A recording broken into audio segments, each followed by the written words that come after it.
Welcome to tonight's Landscape podcast.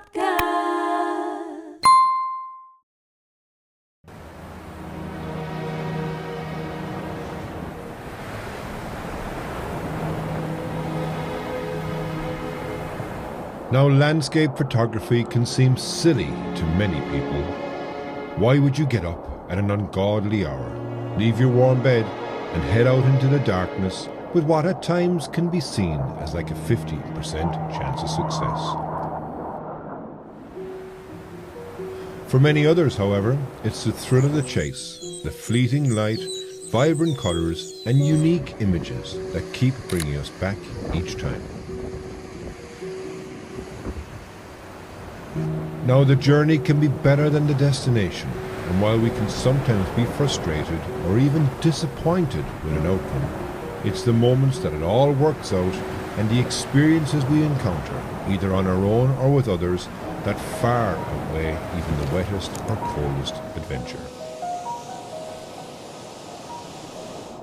Now, my YouTube channel brings you along on each adventure to iconic, hidden and diverse locations around Ireland and abroad. A mix of in-the-field vlogs, back-at-base advice, gear reviews and learning to help you in your own photography journey. I'd love for you to join me. Hit that subscribe button, turn on the bell, and let's get some photography adventures to places like these.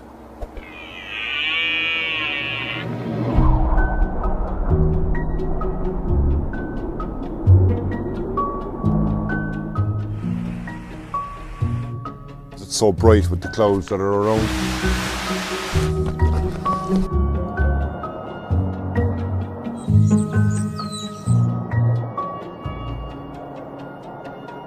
Here is phenomenal.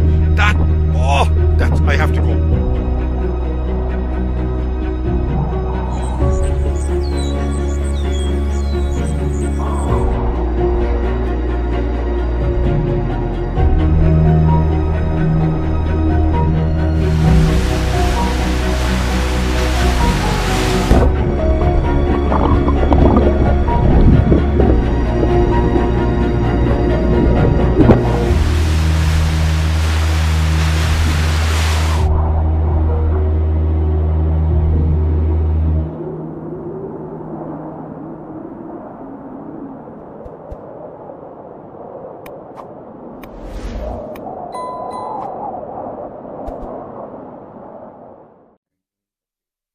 Welcome back, everybody, to tonight's Landscape and Lenscast podcast. And this is a first of a new series that we are doing for you. Tonight, we are joined by Irish photographer Darren J. Spoonley, a landscape and seascape photographer whose passion for creativity started when he received his first camera at the age of 12.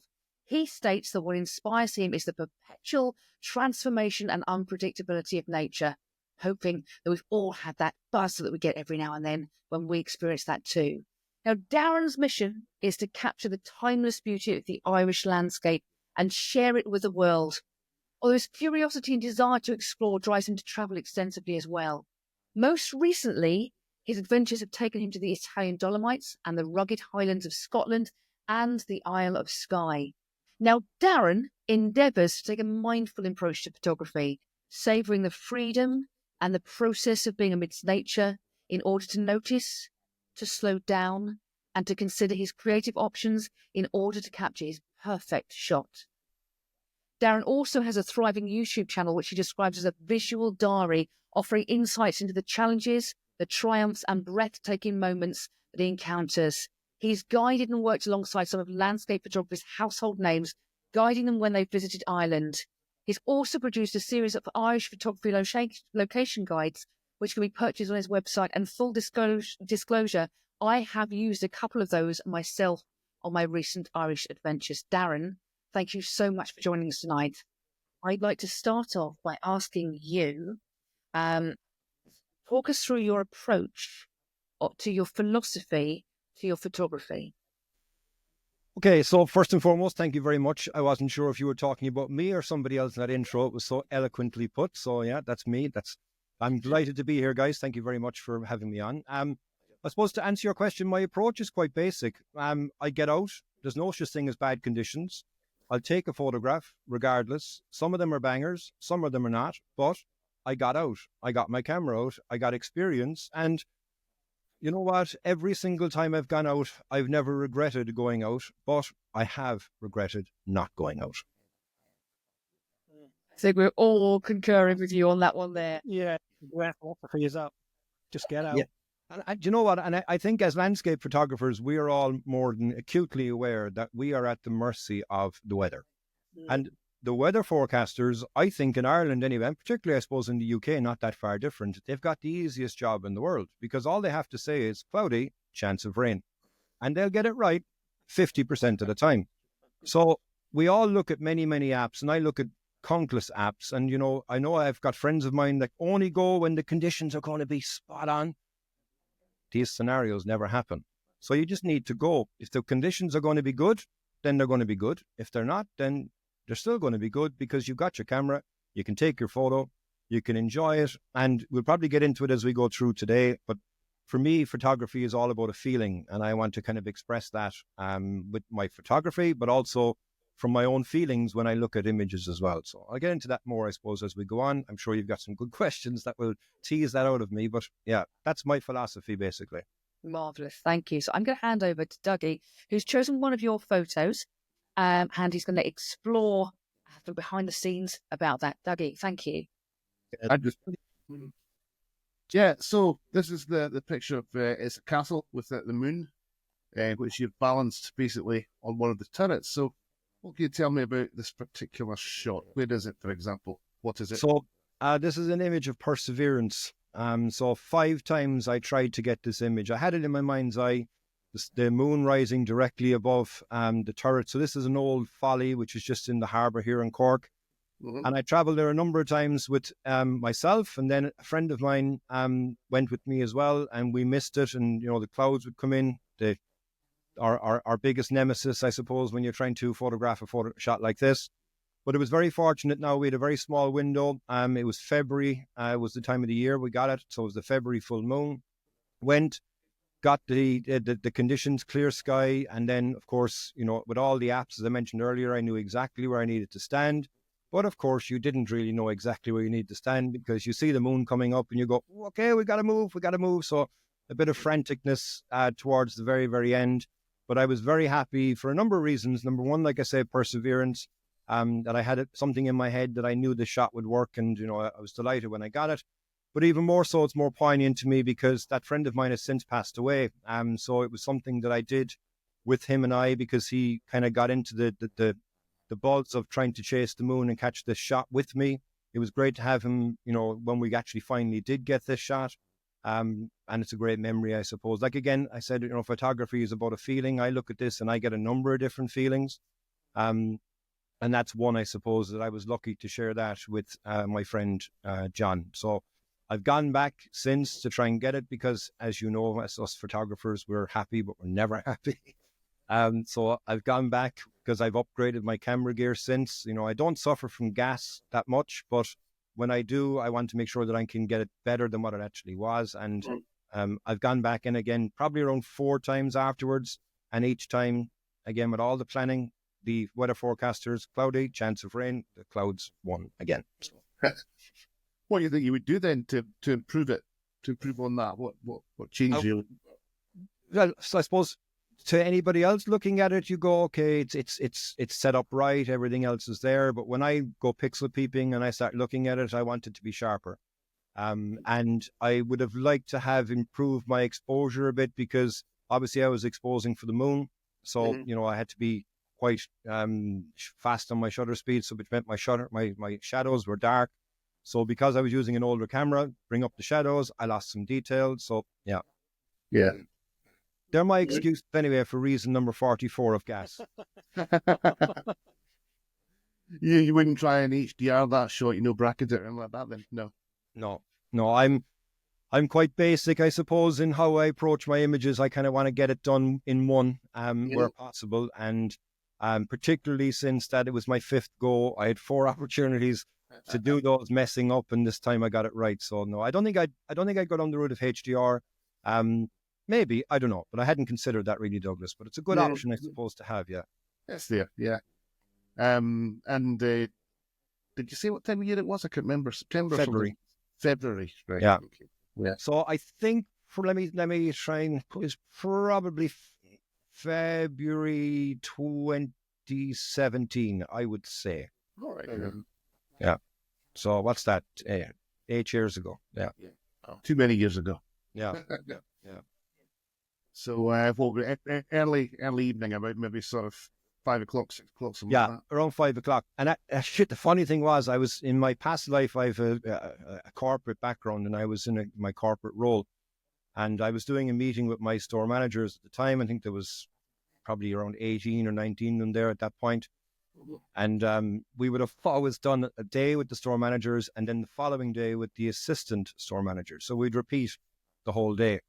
And I could see the clock was ticking, and I see it was getting closer to the time. So I've never finished off a meeting faster in my entire life. And I bolted out the door, got down here, and I met with John. And just as the moon was coming up, I was about to point to the screen, but you can't see it. But just as the moon was kind of coming up at the trees to the left-hand side of the main part of the folly is when I arrived. So it was just in time, really. Just go up there, point the camera at it, and up you go. Yeah, but we had enough practice in the 4 times before, really, Douglas. Oh, good. Yes, I we're okay, you know. I understand. But yeah. Yeah. Even so, you got the shot, you know. Yes, Can't argue with yes, that. exactly.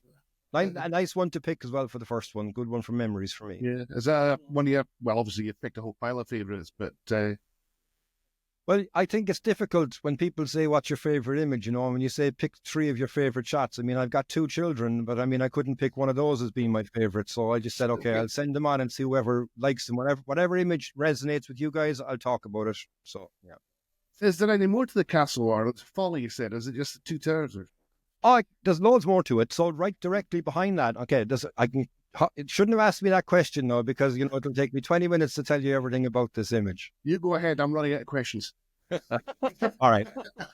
So this is an old folly, and it was built behind this is a big house called Fota House. So this is called Fota Folly. Mm-hmm. And Fota House is on an island called Fota Island, which is in the harbour of Cork, which is my city where I'm from. Mm-hmm. And they built this to welcome guests coming to the house. So they wanted it as a staging area to show off. Right. And they built that there, and then it was there for very many, many years. But recently, the area, there's a golf course there, and it was bought by a Chinese company.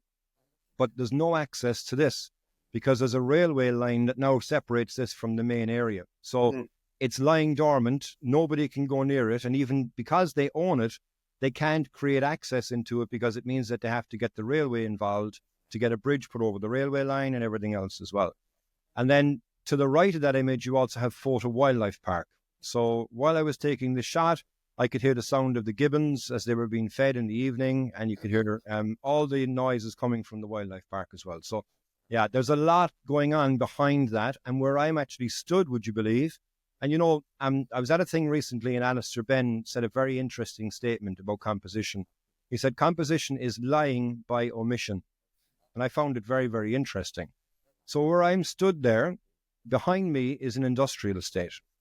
And it's an island called Little Island, and it is full of industry and, you know, pharmacies and pharmaceutical businesses and such like that as well. So you'd never think that when you look at that image. It looks idyllic, but right behind me, there was 45-foot trucks and containers being emptied and loaded and everything else as well. Yeah. So,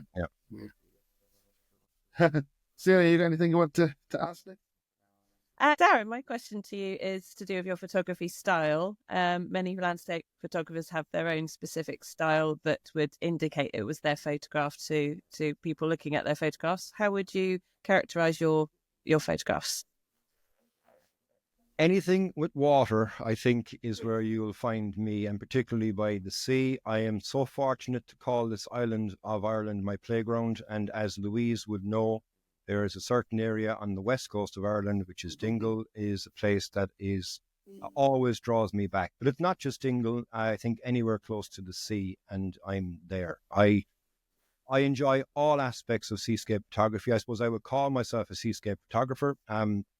And I think the main reason for it is because the water is so dynamic. There is never, ever 2 photos going to be the same. The weather is always, and the light's always going to change, but the waves will never, ever be the same.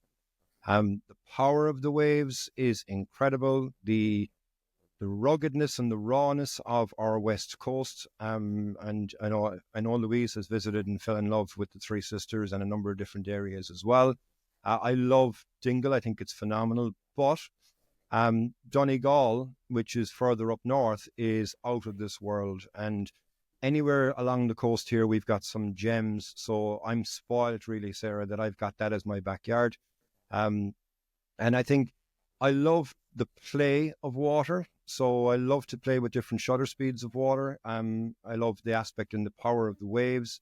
How it's formed the coastline that we have is always fascinating to me. I'm not somebody who is a rock specialist. I think I would like to, just to figure out how this has happened, because there are some incredible shapes that are naturally formed as well. So it's just natural beauty.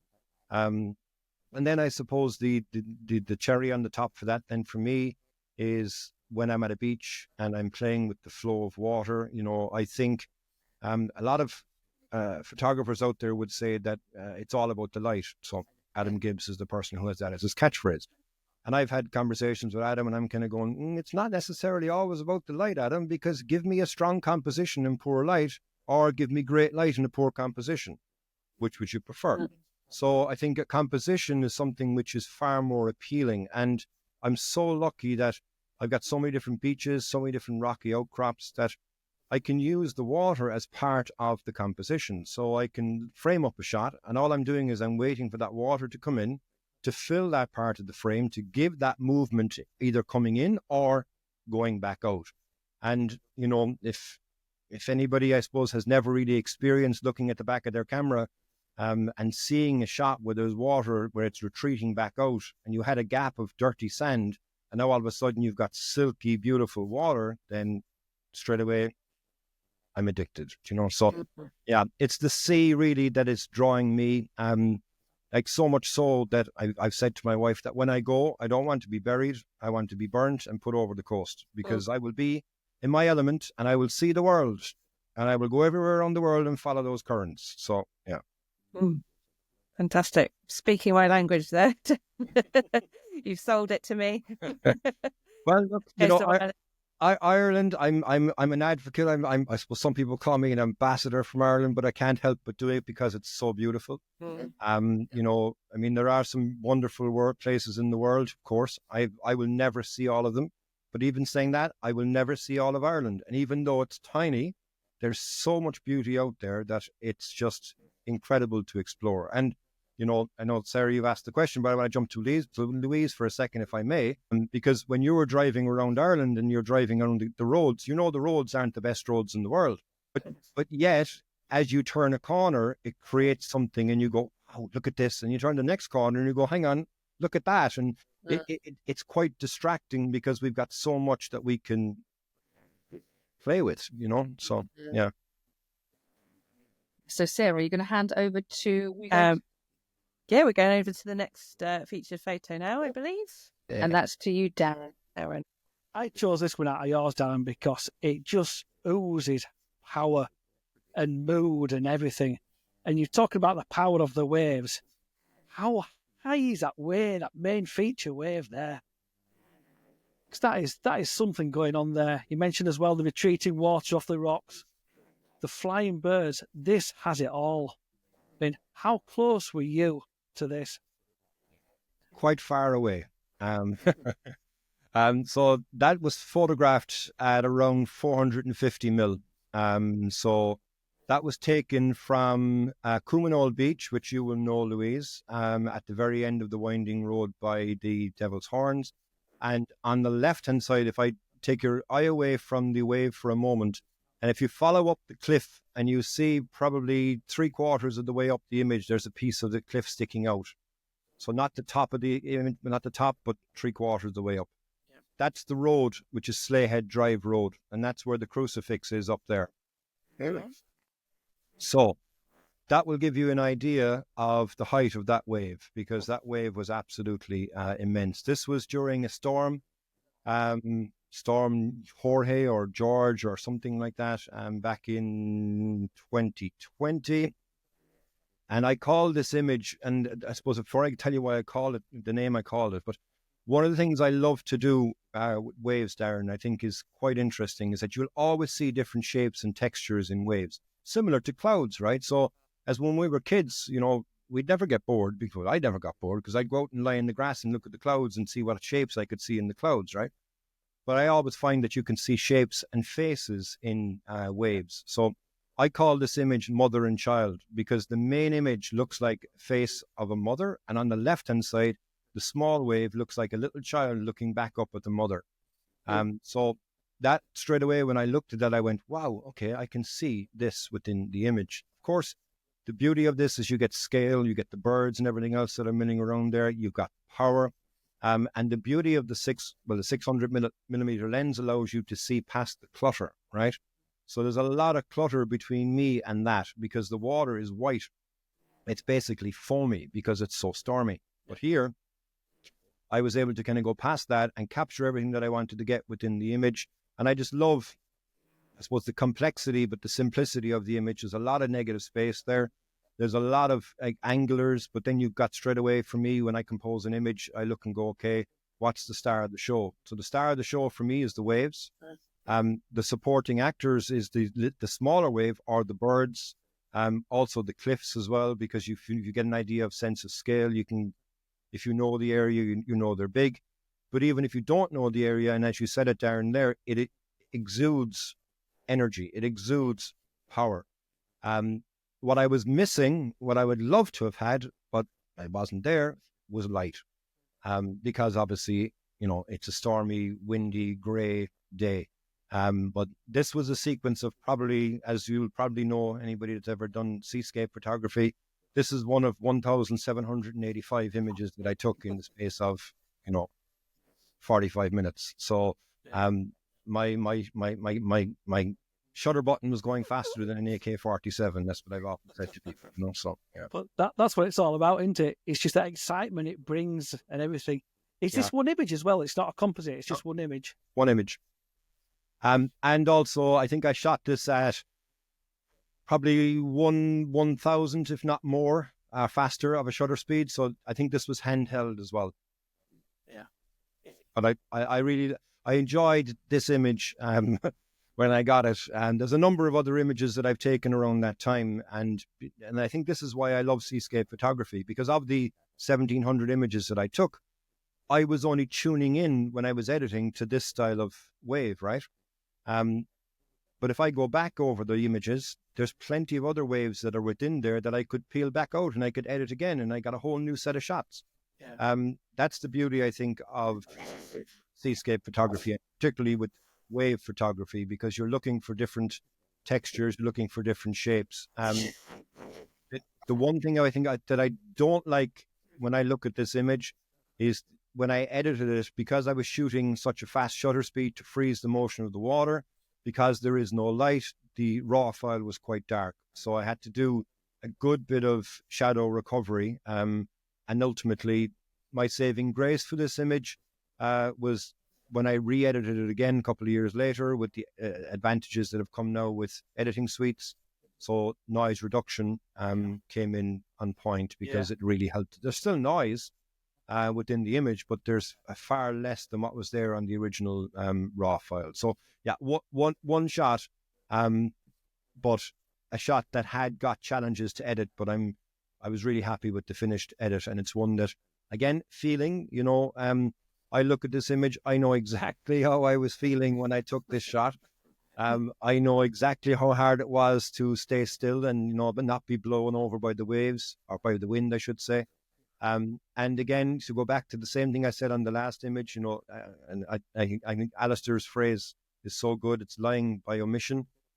You don't know what's there, because everything that's around me is probably around, 50 to 60 people that are all stood there, and they're all there with their phones, and they're all talking with an American accent, and they've no idea what I'm seeing in the camera, and I'm able to pull this out because of using the long lens. But yeah, this is one I think that I really, really like. I have it printed, and I actually printed the original, but then I did a reprint after I figured out that I could fix the noise, because You know, as photographers, you will know that when you look at your image, you're your biggest critic. Yeah. You're going to start looking for flaws in the image, even if it's perfect.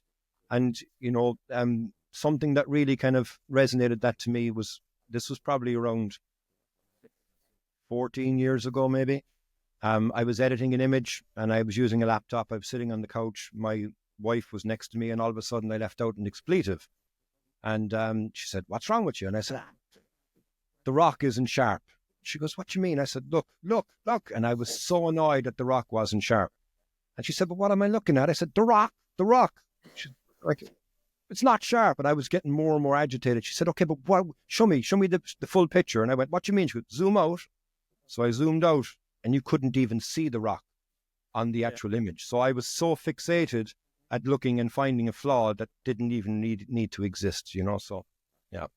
Oh, nice. If you could choose the weather, whether it's been nice and calm or something like this, the rain, what would you go out in? I know you mentioned before you'll go out in anything, but if you could pick and choose what you could go out in, what you really wanted for that day, what would it be?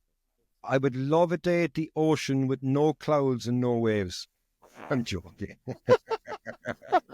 I wanted to get the reaction, that I think I got the reaction. For me, I want to have a good swell. So I want to have much action as I can in the water.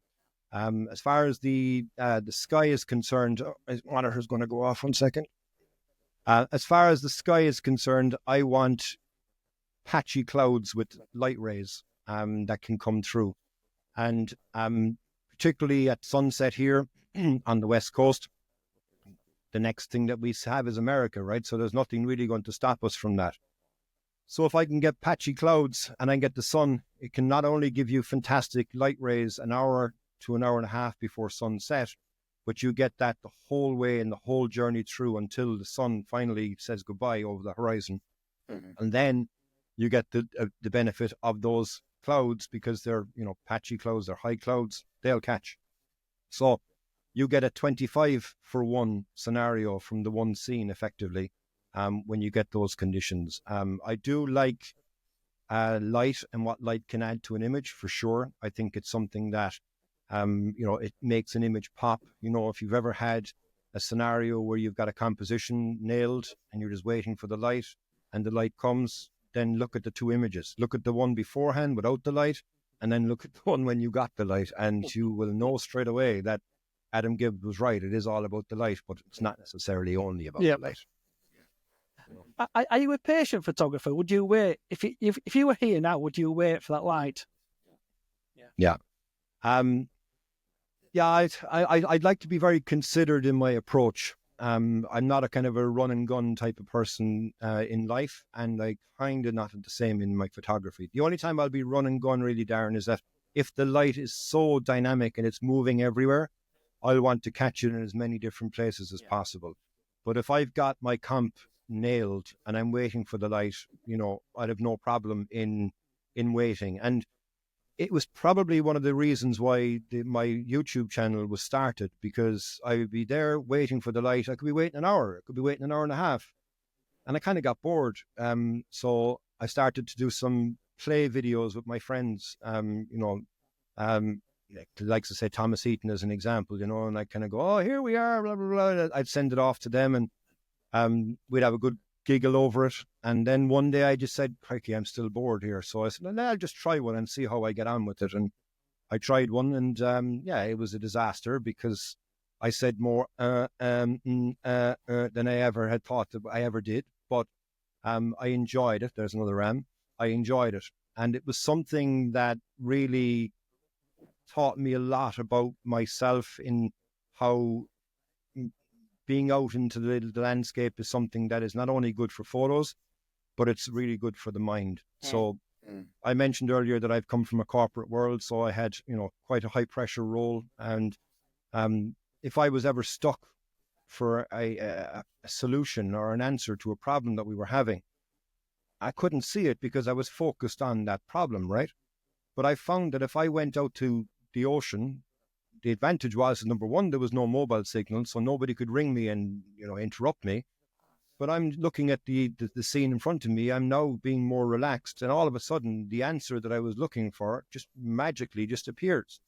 And it was crazy the amount of times that I found that if I was ever stuck, go out with the camera. So, I mean, yes, I get some images, but the patience that I have to wait for the light allowed me to see things differently, you know, get a bit of grey matter going, I suppose, and then ultimately get a shot, you know. So, yeah.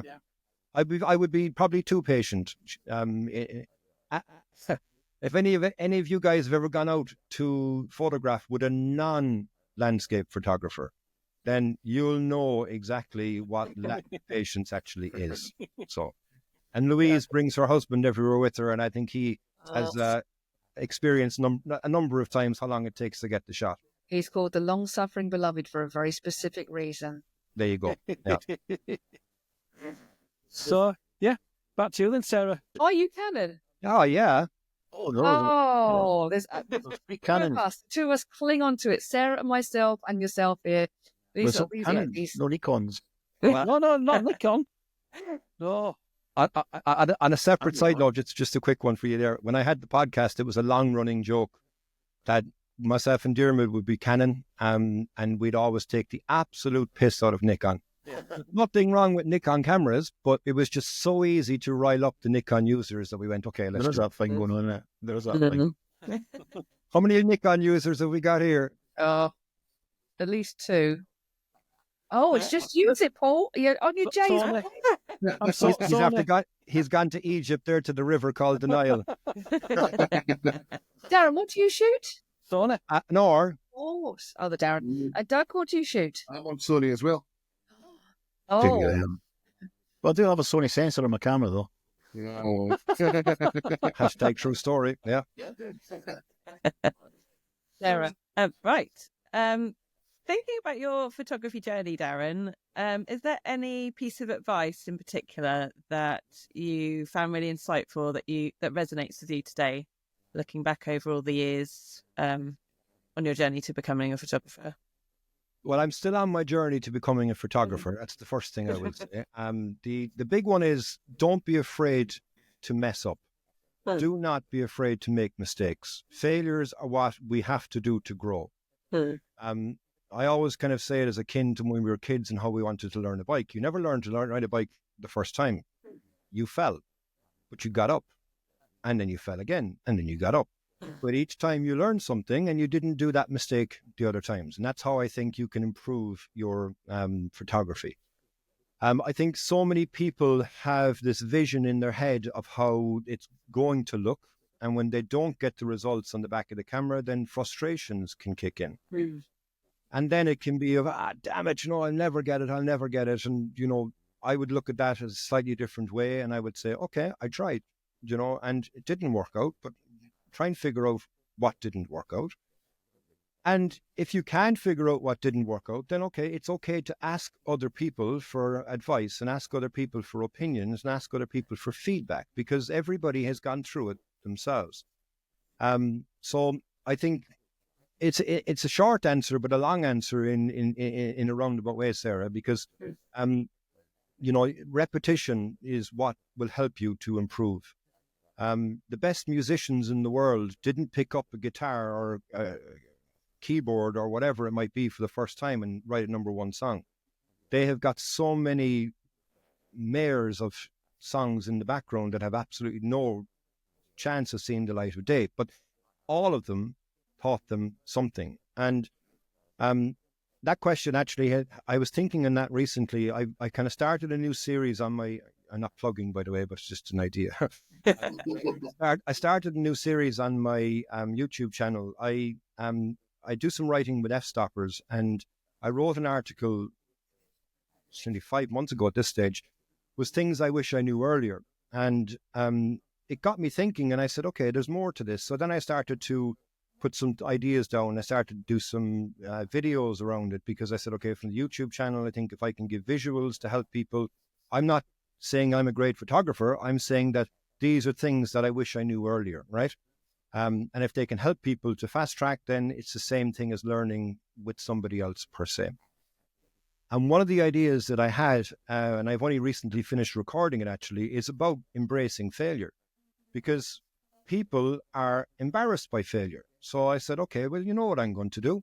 I'm going to make this video and I'm going to show all of my, inverted commas, banger images that I thought were bangers, but they were absolutely diabolical. And I'm going to explain as to why they were wrong and what I learned from them, and somebody else can learn from that exact same approach. So I'll put my head on the chopping block because I'm not afraid of failure. But if people can see that and go, well, Jesus, if he can do it, then I can do it. And I think it is something that has huge benefits to others if you really, put your ego aside and say, okay, you know what, I messed up, but I learned something along the way. Some people will expect to get that banger shot the first time they turn on a camera. It ain't ever going to happen. And, some people will expect to go and I spent thousands on this trip and I came back and all my images were rubbish. And okay, you went on a trip, you probably met people, you had nice food and some drinks. Take the positives from it.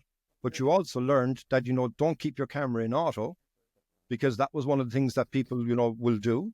And like, I give you one real world example. It was actually the springboard for me to finally say to myself, all right, enough's enough. You need to learn properly and explain yourself properly.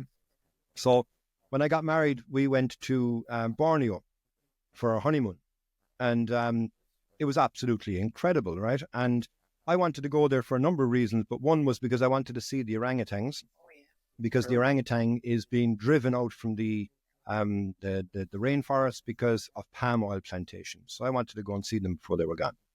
So of course I bring my camera, right? So I had Canon 1000D, and this will tell you how silly I was. I didn't even bring the charger for it. Oh, because I said, sure, you know what? The battery on that thing lasts forever. Sure, it's great, right? So off I went over to Borneo, and we went on this thing, which was a river cruise. Now, when I say a river cruise, make it look as more posh than what it actually was. It was a punt with 6 seats, and we went down this dirty brown river, okay? But we got back to camp on one of the evenings, and the guide said, guys, you're in luck. So for tomorrow morning, for our sunrise expedition, we think we're going to be able to get you to see a herd of pygmy elephants. And I went, sorry? I've heard of African elephants, I've heard of Indian elephants, but I ain't ever heard of pygmy elephants. So he said, yeah, pygmy elephants. I went, all right, okay. And is there leprechauns on their back? That's what I was, in the back of my mind, I was thinking, right? So we get up, and we go on this river cruise, and we go down, and lo and behold, we turned one of the banks, and there was around 14 pygmy elephants on the bank. And I'm like, oh, okay. So I have my camera, and of course I'm taking photos, and I'm looking, as they call chimping, I'm looking and looking and looking. That's blurred, that's not right, that's blurred. And I was like, couldn't figure out what was going wrong. Took so many photographs that I exhausted the battery, that I had no way of charging. And that was when I had my first ever case of lens envy and gas. And I didn't even know gas existed at the time, but I knew now what it was. So we had a boat with around 6 people on it. And then I looked over and I saw this one other guy with himself and his boat for his lens. And I looked and I went, wow, okay, what's this about? So he luckily was staying in the same camp as we were. So I went back and I said, typical Irish guy, I said, hi, how are things? Any chance I could borrow your charger to charge? He goes, yeah, sure, no problem. So he went down to his hut or whatever it was. I was chatting to him on the way down anyway, and it turns out he worked for National Geographic. He was there to take some photographs of some very rare birds that were there. Very, very nice guy. And he said, right, so he says, here, give me your battery. And I looked and he went, oh no, I have no charger for that. Because I had a 1000D thinking I had the bee's knees camera, but I didn't. So he was shooting Canon, which was even better, right? So I kind of said, right, come here, do you mind helping me here? I said, every single shot I've taken has been blurred. And he said, right. He said, show me your camera. He said, okay, you've got no image stabilization. I said, what's that? So he said, well, you're on a boat. So the boat is moving. You're taking photographs of these elephants that are in the shade. So you have to have a fast shutter speed. So I had a slow shutter speed. I had no image stabilization. And I went, all right, this has prompted me. So at that point, from that failure, that's what really springboarded me to say, okay, I'm now going to understand this and I'm going to learn this. And it was the failure that prompted me. So to answer your question, like I say, it was a short answer, but a long answer. I think it is really important that we embrace our mistakes, embrace our failures, because you will learn from them. And it's, I didn't have a wasted trip to Borneo, of course, but it's still a story that I can talk about that has given me the kick up the backside to do it right. Makes total sense. Yeah. Okay, thank you. Darren, isn't it disheartening when you fly over what was the lovely forests and you just see palm oil plantations all over the place? Devastation, absolutely devastated. And actually, on a separate note from that, another reason why I wanted to go there, it was something that still sticks to me in my heart and soul. I watched something on Discovery Channel, right? And it was these guys wanted to go visit this tribe in the middle of Borneo who had been untouched by people. And the only way to get in to see them was to find somebody local and find a way of bribing them to bring them in. And the only bribe that they could bring in was chocolate. So they filled up with chocolate. They got in, they hiked through the rainforest for days, finally got into this tribe. They met the elder. He was in midway talking to them, obviously with a translator. And next thing he stopped and his ears went like this, and then he was gone. And they went, wow, what's going on here? So they ran after him, and next thing all of a sudden they could hear why he was going, because they could hear the machinery. And as they got closer, he had a stick and he was hitting the tracks of a caterpillar track, the diggers. Yeah. And he had tears in his eyes as he was hitting them. And when they finally caught up with him, he was screaming at the guys. And then the translator said, he's shouting here, you have the world, I have my island. I don't want the world, please leave me have my island. And it just really resonated, because I went, this is going to be gone, so that's why we went there. It was devastating to see it, Louise, devastating. Yes, just reflecting, because I've been there as well. It's quite it's shocking to see when you do. But over to you, Paul. Hi, Darren. I love this shot, and one of the things I love about the shot is because it's a super wide shot, and it's the foreground. It's the foreground and the elements it's got. He's got of course, the sunset or sunrise. I'm not sure what that is. I'm sure you'll tell me in a second. And just the contrast of the water and the rock, it really drew me into this. So let's start the way. The first question is, what's the lens you use for this shot? What focal length? That is my 16 to 35. Nice. And I took that shot at sunrise on another February, which is, I suppose, uncanny, but it was a February morning of 2024, so last year. As to the exposure time, no, I think some people kind of love to freeze the motion, not so much for the motion, but just try and get the water in the sort of like froze motion, but not too milky. Kind of nailed it this shot. And the exposure time was like a long exposure. How long was it? Was it a couple of seconds or? But now you're getting into a dichotomy of answers here, Paul, right? Because there are a lot of people out there that like to freeze the water. And I am one of those people, as you saw in the image that was picked the last time with mother and child. But for me here, this is something that I said earlier on that I wanted to achieve, is that I wanted the water to be part of my composition. Yeah. So on the left-hand side of the image here, you see the water coming over and then coming in a channel towards me. And then you've got that wave that's breaking. And then you also have another wave that's breaking up in the top left-hand corner. So I suppose this was shot also at sunrise. So it was quite dark. So I couldn't go for a fast shutter unless I wanted to crank my ISO to the moon, which I didn't want to do. Yeah. So for me with water, my preferred shutter time is a half a second. However, that does come with its limitations, because if the water is moving fast, as you can see where you've got the wave, which is the main star of the show, effectively crashing, you've no texture left in that water because it was exposed at half a second. Yeah. You have to do that. You don't have to. You can crank up your ISO. But I mean, I think I was on f5.6 or something like this as well. So I didn't want to go anything wider because I wouldn't have any depth of field from the sharpness of the image. But this is where I think, the filling of the scene with the water is important, because there's a number of different elements within this image that I like. And I suppose we'll start at the bottom, if I may, and then I'll work my way up in regards to that. So Without the water crashing on that wave, then it's just a set of rocks. Fair. Okay. You do have that channel in front of me, which does act as a leading line from the bottom, bringing your eye up. You do have the rock that's on the left-hand side, bringing your eye up into the center of the frame, and you do have the rocks on the right-hand side, bringing your eye up into the center of the frame as well.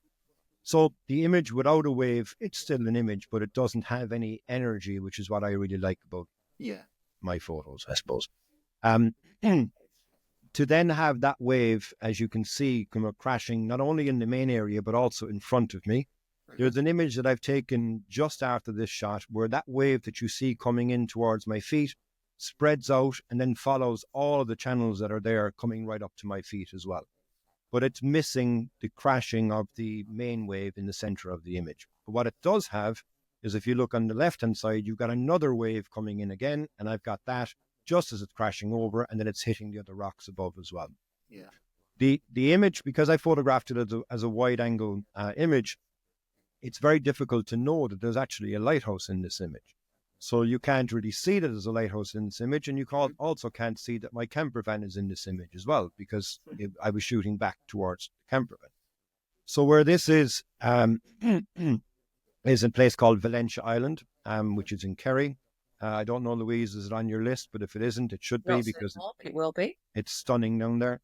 A quick side note here, the transatlantic cable runs from Valentia Island to Canada from here.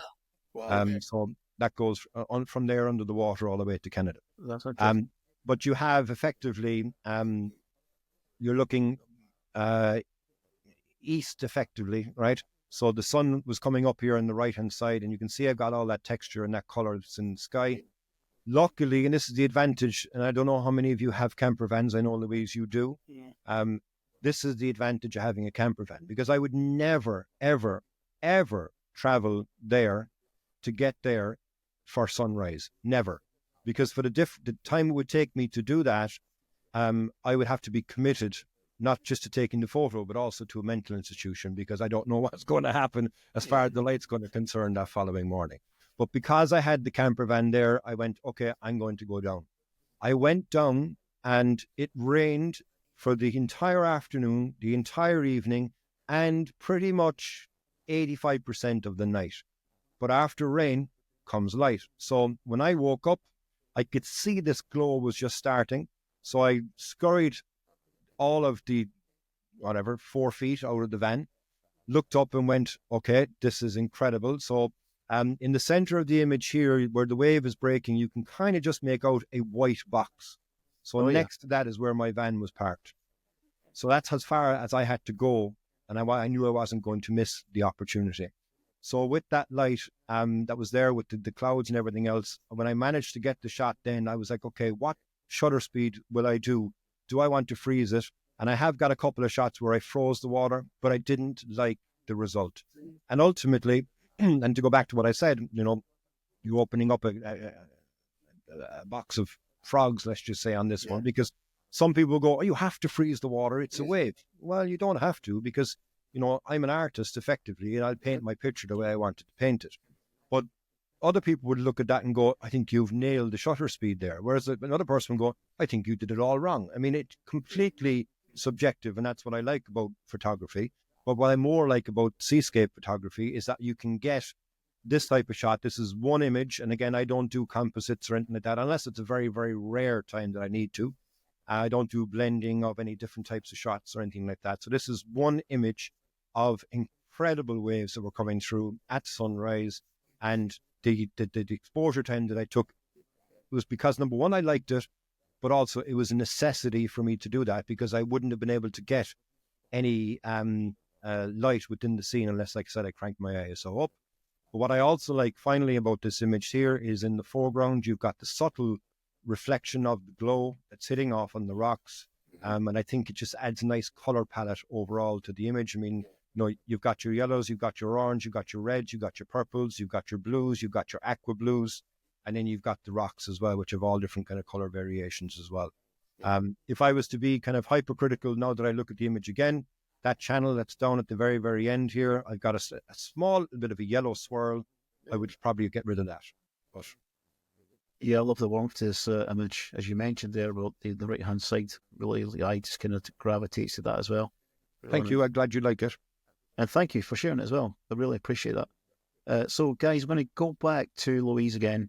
Okay, I'm just going to ask a couple of very sort of fairly brief ones. Has anyone in particular, Darren, inspired you in the realm of photography and caused you to take your craft in a different direction, even if it's temporarily? I think many people, not just one, I think many people have inspired me in many different ways. I would like to think that my photography is a jigsaw puzzle of many different things and different ideas, different inspirations. I take inspiration from everything creative, not just photography, because I enjoy, as much as you do, I think as well, Louise, putting the video together and telling that story with the video. I enjoy that quite a lot. Somebody who, I think from a video making point of view and a storytelling point of view, is somebody from New York called Casey Neistat, who is incredibly good at pacing and at finding something ordinary and turning it into something extraordinary. And I think there's one example that I would probably lean on in that way. As far as photography and photographers, I couldn't really pinpoint one person per se, unless I would say probably Mally Davis, because I know Mally many, many years now. He's a good friend of mine, and I love just to see his journey.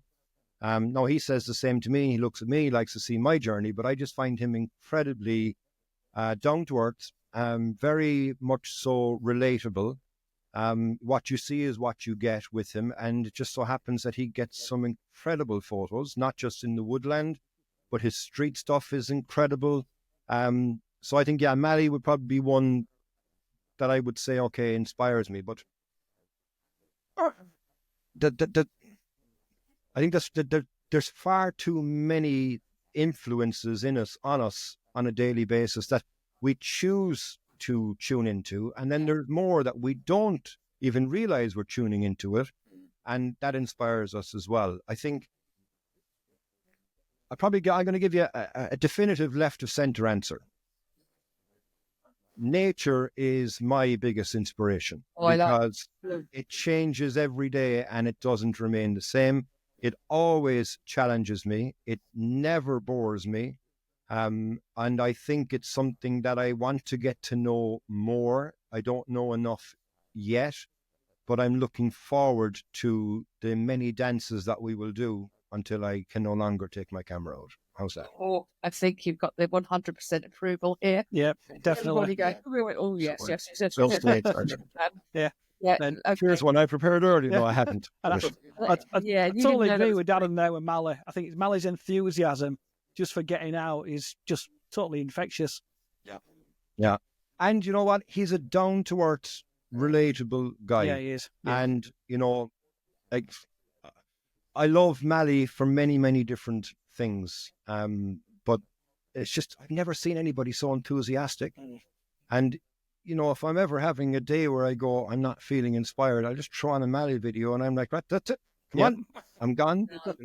Infectious. Yeah, definitely. So my closing question, lovely man, is this. If you could say one bit of advice to your younger self in your first few years of picking up a camera, what would it be? Have I got time to think of that? Is there a countdown timer for the answer for that one? I think it would be my mantra that I have and that I tell as many people as I possibly can now is that bad conditions do not exist in landscape photography. There is always a shot. The only bad conditions are in your head when you say that I can't go because the conditions aren't ideal. Like I said earlier on at the intro, there's been many times that I wanted to go somewhere and my bad conditions in my head won and I didn't go and I missed out on incredible conditions. There's been many times that I've gone out and I didn't get the conditions, but I wasn't sad that I had gone out. So I've been more annoyed that I didn't go as opposed to being joyous that I did go. So you will always find something to photograph. you know, and again, Louise, I'm going to go to you on this from your example of the last video that you had when you came back to Dingle and you had absolutely pea soup conditions. But you still were there. You still had your camera out. You still had the experience of it. You still have the feelings, like I said from the outset, that the photos have generated for you. You still have the memories of that. And even though it wasn't the best of conditions, you were there. You beat 99.99% of other people who wouldn't have gone in those conditions to take those shots. I had a workshop in Dingle last Monday, and I went down in the camper van the night before, and the van was a rocking, right? And it was a rocking from the wind, right? So I parked it up on Cumanol. And I had my clients arriving in the morning for sunrise, and I'm like, right, I hope they're as mad as me because, you know, I'm here in the middle of all of this. I always wanted to bring a workshop crew to Dingle in the wildest of conditions. And guess what? You know, they say, be careful what you wish for, because that's exactly what we got. We had a 5 meter swell of waves, and the waves were incredible. The wind was traveling at around 50 miles an hour. And it was relentless. It was not giving up. And I said to the guys, I said, look, today is going to be all about wind and waves. We ain't going to get any light, but we're damn sure we're going to get some big waves, and I'm going to get you some nice locations that you wouldn't even think to go. And we did exactly that. And again, you know, bad conditions, they don't exist. Your mind is what overcomes that. They may not be banger shots, right? You know, you're not going to enter into is that still going, the Landscape Photographer of the Year contest? I'm not sure after all the debacles, but either which way. I think it'll be something that people will look at an image, and when you look at that image, you can go back to, again, was it hot? Was it cold? Were you happy? Were you sad? Were you hungry? If you were listening to music on the radio, I think music is something, again, which resonates with us even more so than we think. If you were listening to music on the radio here, you can nearly remember the music you were listening to when you turned the corner and you saw that, whatever you saw. So I think the lesson that I would give to my younger self is don't be picky. And I don't have the luxury of being picky because, you know, I live in Ireland, as you guys live in the UK. You know that it's bad weather most of the time. But, you know, when I get an opportunity to go, I'm going come hell or high water because it's my opportunity to go. And I suppose since I've kind of moved away then from my corporate role, and now I'm doing my photography, it's still not, I still can't go, I'm going off tomorrow. I still have commitments that I need to do. I still have things that I need to get done here from a family life point of view. Still got things I got to do from my business point of view. So it's still important that I get out when I get the opportunity to go. And the big thing for me is just go. Because if you don't go, you never know what you would have missed. So yeah, that's my lesson, I suppose, really, Louise. And I suppose to kind of expand on it slightly, I think we've all met different photographers of different stages of their photography journey on our own journeys, right? And there's some people that you would look up to, and you go, "Wow, do you know, how did they get those shots?" And you know, one person that can go back to the other about people. One person that really, really blows my mind is, again, I'm lucky to call him a good friend of mine now, which is Michael Shaindlin. Oh, hello. Yeah. Right. I'm doing a workshop in September here in Ireland with Michael, and I'm still have to go, this is happening, right? Michael has an eye that I have never, ever seen from any other photographer. And I've been around a lot of photographers in my life and, you know, even in my last number of years, but Michael is able to pull something out of the bag that I would never have even dreamt possible. We did a challenge video actually on Plotterhead. So it was myself, Michael, Nigel and Maz, and we did a 400 millimeter challenge. Oh, is that where it was? Yeah. Okay. Crikey. Yeah, fair play. And that was not an easy challenge because, number one, you're fixed to 400 millimeters. Okay. Number two, you had, again, as always, an ever-present wind. And then we had direct sunlight. So it was 12:30 in the day, right? So there we are going to do that. I thought that I would be, you know, the bee's knees in the cat's pajamas. I'll walk this because I know the area, right? And I did use that to my advantage because I knew the areas that I could shoot in because I knew there was nothing good to go on the other side of it. Whereas Maz had tried to shoot on the other side, so did Nigel, but Michael didn't. Michael just walked off at his own leisurely pace. And I was like, okay, I wonder what Michael's going to get. And when we finished this, Maz had said, I've got this one. I know I've got this one. And I went, no, you don't. And he goes, yeah, I've got this one. I said, did you get a rainbow and a wave? No, I didn't need a rainbow and a wave. I got this one. And I'm like, okay, what's he after getting here? So it turns out what he did, basically, if anybody's seen this videos, he went to the very end of Clarhead and there's a big rock that the waves crash against, and he used that as separation, went down, put himself in this frame, which is his style, and got an absolutely banger shot. And I was like, okay, great, because he showed me the back of the camera, and I'm like, all right, okay, that's good. Nigel came back and said, oh, he struggled, and I said, okay, it wasn't easy, it wasn't a tough one. He said, but I think I got a couple of nice shots. I went, okay, great. No sign of Michael. And it was like we were waiting for Michael, and we had a deadline on this. We had 1 hour. We were all rushing back to get back there for the hour. But Michael went at his own pace because Michael does that. Michael came back and said, I really struggled in his California. I really struggled, man. I don't think I did a good job at that one. And I'm like, Michael, you can't. No way. And he goes, I think it's really hard. And I went, okay. He ended up getting the best images out of all of us on that. Because he was able to find things with his eye. And even though he felt that he hadn't done a good job, he got a shot of a wave breaking, which was just incredible. His control of his camera settings are like something godlike. And it's always something I think that it really, really inspires not only me, but people worldwide to be able to know that there's so many different opportunities that you can get.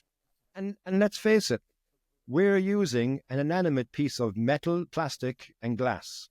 But yet we're able to capture these images that we're all here talking about that resonate with us and would resonate with so many different people as well. So that's what I love about photography. I went off on a tangent there, but I think it was a valuable tangent. It was a valuable tangent.